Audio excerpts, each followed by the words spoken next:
Ya, terkait dengan penetapan tersangka dalam kasus cek pelawat dalam pemilihan Deputi Gubernur Senior Bank Indonesia, kita akan segera bergabung dengan juru bicara KPK, Johan Budi. Selamat petang, Mas Johan. Selamat petang, Anggi. Ya, Mas Johan, mungkin ini akhirnya Miranda setelah ditunggu-tunggu lama akhirnya ditetapkan sebagai tersangka. Apa ini, Mas Johan, kalau bisa diceritakan pertimbangannya dalam barang bukti apa saja? Ya, jadi begini, setelah kita melakukan proses pengembangan penyidikan ya, dengan mendengar keterangan dari tersangka NN sebelumnya yang kita berhasil tangkap ya waktu itu, dan ada beberapa penjelasan atau fakta-fakta yang disampaikan oleh Ibu NN ini, kemudian kita lakukan ekspose dengan pemeriksaan saksi-saksi yang lain juga. Akhirnya tadi diumumkan secara resmi oleh Ketua KPK bahwa Ibu MSG ditetapkan sebagai tersangka dalam kasus dugaan suap ya kepada anggota DPR tahun 2003-2004 yang lalu. Nah, Pak Johan, kalau Anda katakan tadi keterangan dari saksi-saksi, sebenarnya sesungguhnya nama Miranda ini kan sudah beredar lama, kemudian sudah diperiksa beberapa kali oleh KPK. Namun hanya baru hari ini statusnya naik menjadi tersangka. Apakah ini memang benar keterangan dari kunci dari Nunung Nurbaiti sehingga memang statusnya naik jadi tersangka? Saya kira salah satu bukti ya yang bisa kita bawa atau kita menetapkan MSG sebagai tersangka ya tentu dari Ibu NN ini yang sebelumnya sudah kita lakukan pemeriksaan ya. Beberapa kali kita lakukan pemeriksaan pada yang bersangkutan, kemudian juga tentu tidak hanya mendasarkan pada ini ya, tetapi tentu tidak bisa diungkap di sini, Rizky. Saya kira nanti kita akan sampaikan di proses persidangan bukti apa saja yang dipunyai oleh KPK. Baik, bukti apa saja, tapi paling tidak kalau posisi Ibu Nunun kan jelas saat itu karena uang itu dia yang membagi-bagikan ke Ari Malang Judo, kemudian Ari Malang Judo kemudian diambil lagi oleh fraksi-fraksi partai saat itu. Nah, kalau perannya Ibu Miranda ini apa? Apakah memang yang mendanai Bu Nunung atau seperti apa?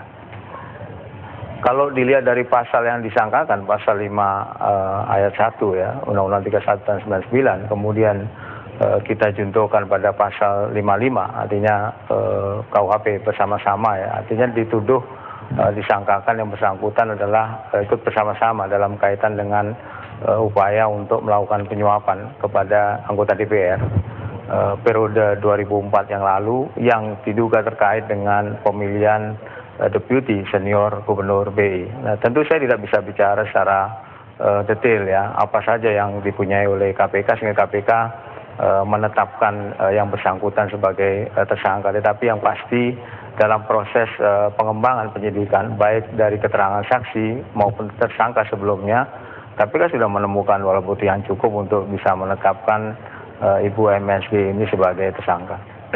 Kan statusnya sudah tersangka ini sekarang, Mas Johan. Kapan rencananya akan ada penahanan terhadap Miranda Surai Gultom?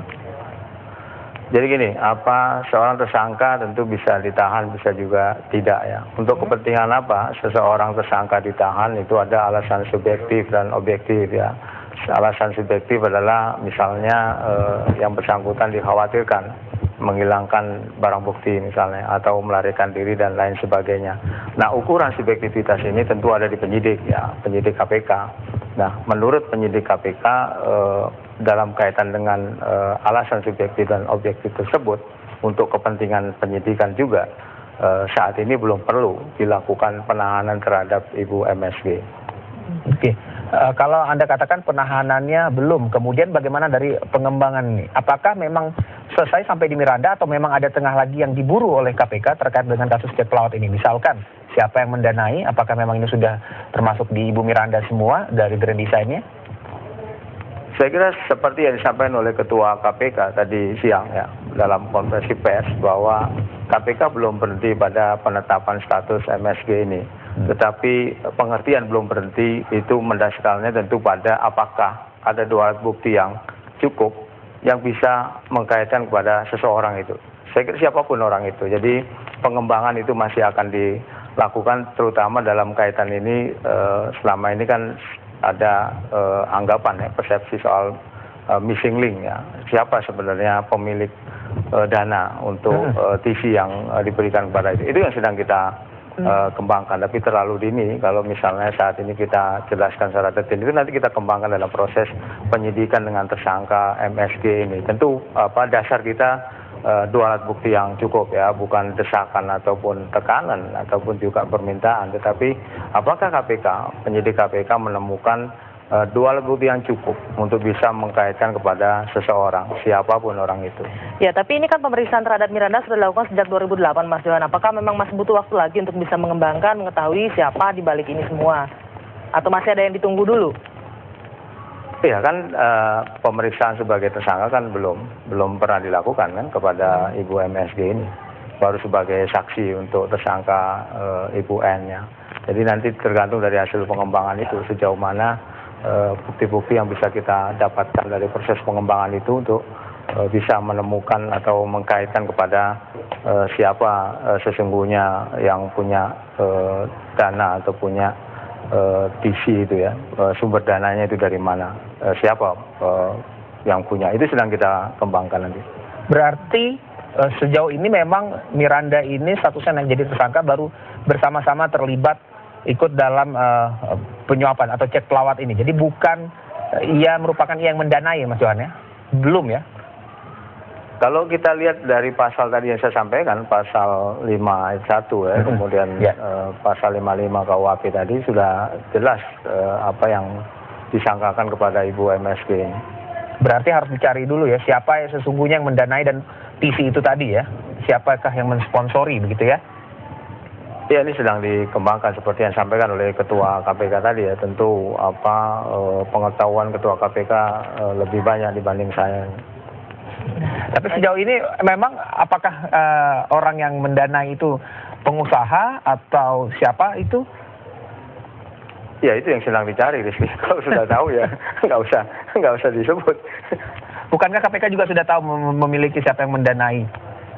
Ya, ini sedang kita cari. Tadi saya sampaikan bahwa pengembangan itu akan kita lakukan. Ini yang sedang dicari. Tetapi kan bukan mencari-cari, tapi apakah ada dukungan dua bukti yang cukup tadi yang bisa secara legal formal ya, bukan asumsi, bukan common sense, tapi secara legal formal itu kita menemukan bukti-bukti yang cukup ya. Paling tidak berapa target waktunya nih Mas Johan untuk mengembangkan ini? Karena kita untuk menetapkan Miranda sebagai tersangka saja memakan waktu sudah cukup lama. Kita harus menunggu berapa lama lagi kasus ini akan bisa terbuka? Saya kira target kita ya secepatnya menuntaskan ya. Tetapi secepatkan menuntaskan itu tentu jangan diartikan bahwa selalu ada tersangka baru. Belum tentu juga tidak ada tersangka baru gitu. Jadi tergantung dari bagaimana hasil pengembangan itu, karena yang dipakai dasar oleh KPK itu adalah apakah kita temukan dua alat bukti yang cukup ya, bukan karena Mas Johan, kanan atau permintaan. Ya. Dari tadi kan Anda mengulang bahwa dua alat bukti yang cukup. Kalau begitu dua alat bukti yang cukup Miranda ini apa? Selain keterangan Nunun, kemudian apa lagi? Ada di penyidik, Rizky, nggak ada di saya, jadi saya nggak bisa menjelaskan itu. Kalau saya tahu, saya sampaikan. Nanti kalau di persidangan, saya kira itu akan dibuka semua. Oke, takutnya jangan-jangan memang hanya karena selama ini pemikiran orang masyarakat awam kan mengatakan bahwa yang menerima anggota DPR seluruhnya sudah masuk lebih dulu. Kemudian ada Ibu Nunun, jadi buron, kemudian ditangkap. Kemudian kan jadi pertanyaan publik, loh, yang diuntungkan dari ini semua kan Ibu Miranda. Atau jangan-jangan itu akhirnya baru itu? Ya, kenapa baru sekarang ditetapkan sebagai tersangka itu untuk mencari tadi apakah ada dua bukti yang cukup. Kalau hanya mengatakan itu, bukan hari ini kita tetapkan tersangka kan, itu sudah jauh-jauh hari sebelumnya. Tapi karena KPK itu landasannya adalah bukti, karena itu ketika belum kita temukan dua bukti yang cukup untuk Ibu MSG, tentu KPK tidak bisa menetapkan sebagai tersangka. Nah, ketika kita sudah menemukan itu dua bukti yang cukup, maka KPK menetapkan yang bersangkutan sebagai tersangka. Baik, terima kasih Mas Johan atas waktu Anda. Baik, terima kasih. Ya, terkait penangkapannya pemirsa, Miranda yang ditemui sejumlah media di kediamannya mengaku kaget dengan penetapan status tersangka terhadap dirinya. Dan ia juga menegaskan meski kini sudah berstatus tersangka, ia berharap KPK tak perlu menahan dirinya. Meskipun saya terkejut, saya akan jalani semua proses-prosesnya.